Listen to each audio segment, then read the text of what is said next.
திரையில் முதல்ல ஒரு ஊழல் ஒழிக்கட்டும், அதுக்கு பிறகு அவர் வந்து தரையில் வந்து ஊழல் ஒழிக்கலாம். 390 ரூபா டிக்கெட்டு, 140 ரூபா காஃபி. இது வந்து டிக்கெட்டு வந்து நீங்கள் ஸ்நாக்ஸ் வாங்கினா தான் டிக்கெட்டு கன்ஃபார்ம்ன்றதெல்லாம், இது சினிமாவுக்கு நீங்கள் செய்கிற அநீதி கிடையாதா? உங்களை நம்பி வந்திருக்க, உங்களை பார்க்கணும்னு ஆவலோட காத்து கிடக்கிற அந்த ரசிகர்களுக்கு செய்யக்கூடிய ஒரு தீங்கு இல்லையா அது? நீங்கள் முதல்ல அதை பேசணுமா இல்லையா? ஏன் பேச மாட்டார்? அப்போ நீங்கள் வந்து இப்போ படமே எடுத்துங்க, அந்த படத்துலேயே பார்த்தீங்கன்னா பாட்டில் ஓப்பன் பண்ணட்டுமா, சாம்பியன் ஓப்பன் பண்ணட்டுமா, ஹேங் ஓவராக இருக்குது, இனிமேல் குடிக்கவே கூடாது, ஒரு அரசியல் கட்சி தலைவர் நடித்த படத்தில் வர காட்சிகள் அது.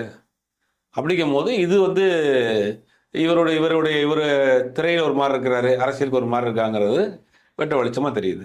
நடிகர் வந்து பாத்தீங்கன்னா இந்த படத்துக்கு இந்த மாதிரி விற்க ஆரம்பிச்சாங்கன்னா, நாளைக்கு இன்னொரு படம் வரும்போது இந்த கோட் படத்துக்கு இவ்வளவு டிக்கெட் வித்தாங்கல்ல, இதை மட்டும் ஏன் விற்க மாட்டேங்கிறீங்க, தியேட்டர்காரங்களை ஃபோர்ஸ் பண்றது வாய்ப்பு இருக்கா இல்லையா? கண்டிப்பாக இருக்குது. கண்டிப்பாக இது ஒரு முன்னுதாரணம் ஆயிடுச்சுல உங்களுக்கு. ஸ்நாக்ஸ்